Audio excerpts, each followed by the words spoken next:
appeared before the Congressional Committee to tell what I knew of activities which might lead to an attempt to set up a fascist dictatorship.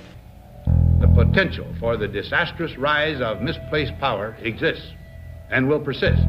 The very word secrecy is repugnant in a free and open society, and we are, as a people, inherently and historically opposed to secret societies, to secret oaths, and to secret proceedings. President Bush signed a formal agreement that will end the United States as we know it, and he took the step without approval from either the U.S. Congress or the people of the United States. The secret organizations of the world power elite are no longer secret. It's known as the Bilderberg Group. Could their objective be world domination? I'm Jim Tucker. I've chased Bilderberg for 30 years. I'll never give up the chase. Bilderberg plan for the whole world is nothing less than world government. I'm not comfortable with that at all. Who elected these guys to run the planet? They are the elitists. They feel they should run the world for their own selfish interests. Now we can see a new world coming into view. A world in which there is the very real prospect of a new world order. Bilderberg is making great progress toward a world government, and only an educated, informed public can stop them in their tracks. David Rockefeller admits in his own memoirs that he wants to destroy the United States. Right. He's a traitor. It's good to be back at the Council on Foreign Relations. As Pete mentioned, I've been a member for a long time and was actually a director for some period of time. I never mentioned that when I was campaigning for re-election back home in Wyoming. Let us never tolerate outrageous conspiracy theories.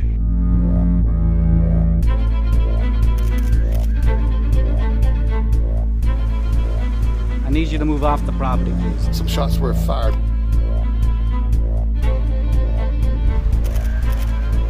There's Bilderbergers right there.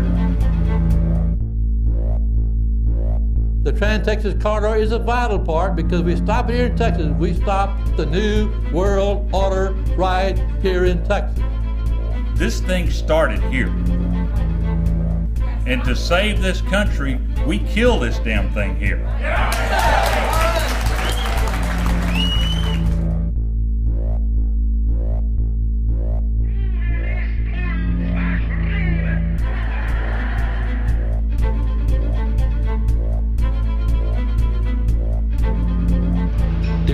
A chance for the President of the United States to carry out a phrase his father used, and that is a New World Order.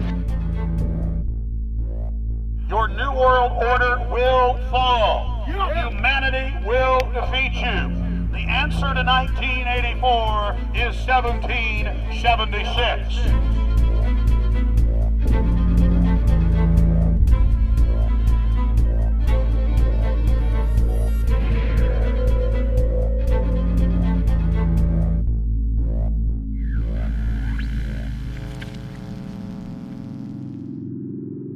In the near future, Earth is dominated by a powerful world government. Once free nations are slaves to the will of a tiny elite. The dawn of a new dark age is upon mankind.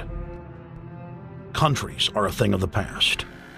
Every form of independence is under attack, with the family and even the individual itself nearing extinction. Close to 80% of the Earth's population has been eliminated. The remnants of a once-free humanity are forced to live within highly controlled, compact, prison-like cities. Travel is highly restricted. Superhighways connect the megacities and keep the population from entering into unauthorized zones. No human activity is private. AI supercomputers chronicle and categorize every action. A prison planet dominated by a ruthless gang of control freaks, whose power can never be challenged. This is the vision of the global elite, their goal. A program of total dehumanization, where the science of tyranny is law. A worldwide control grid, designed to ensure the overlord's monopoly of power forever. Our species will be condemned to this nightmare future unless the masses are awakened to the New World Order master plan and mobilized to defeat it. Erected by a secretive group, the Georgia Guidstones are a testament to the elite's plan for a world religion, global laws, with a global court and army to enforce it. And set in stone, it is written that the population never rise above 500 million.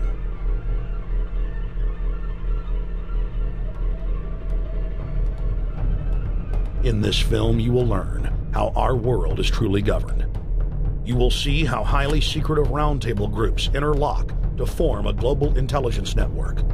This group has been steering planetary affairs for hundreds of years. Now, in the final stage, they prepare for open world government. A goal tyrants throughout history have lusted after. Dr. Michael Kaufman is a published ecologist specializing in ecosystem research, forest ecology, and ecosystem classification.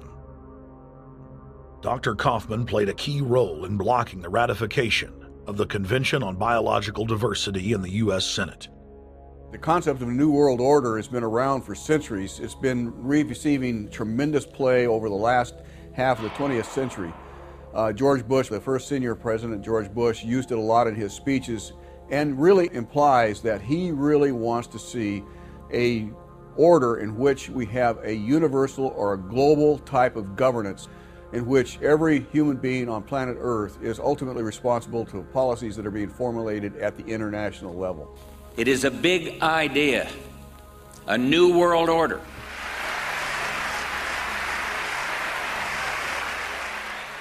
President Bush said that the New World Order was in tune, and that's what they were working for. The UN is part of that government. They're working right now very significantly for a North American Union. That's why there's a lot of people in Washington that don't care too much about our borders. They have a philosophical belief that national sovereignty is not important. It's also the reason I have made very strong suggestion that we need not be in the United Nations for our national security. It's really always the same. You go back throughout all of history, the Roman Empire, the Soviet Union, Hitler during the Nazism was always saying that it's going to create the utopia for the average person, when in fact, history always shows that it does exactly the opposite. Conquest and empire is as old as civilization. Babylon, Egypt, and Greece. They all built empires in an attempt to rule the world. The Roman system at its peak dominated the known world. Complex governmental systems were developed to control diverse populations.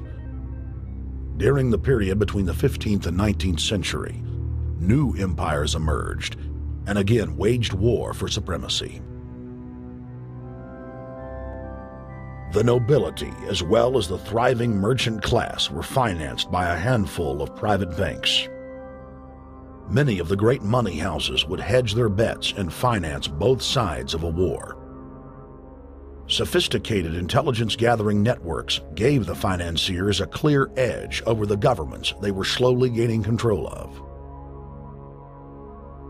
On the 18th of June, 1815, agents of the British arm of the Rothschild family looked on as Emperor Napoleon Bonaparte fought desperately to save his army from the jaws of a British-Prussian pincer attack. A Rothschild agent was able to get the news of Napoleon's defeat at the hands of Lord Wellington to Nathan Rothschild, a full 20 hours before the news reached London. Nathan, the head of the British arm of the Rothschild family, put out the rumor to the London Stock Exchange that Napoleon had won the war. Stocks plunged by 98%, and Rothschild was then able to buy up the entire British economy for pennies on the pound. When the news of Napoleon's defeat finally arrived, stocks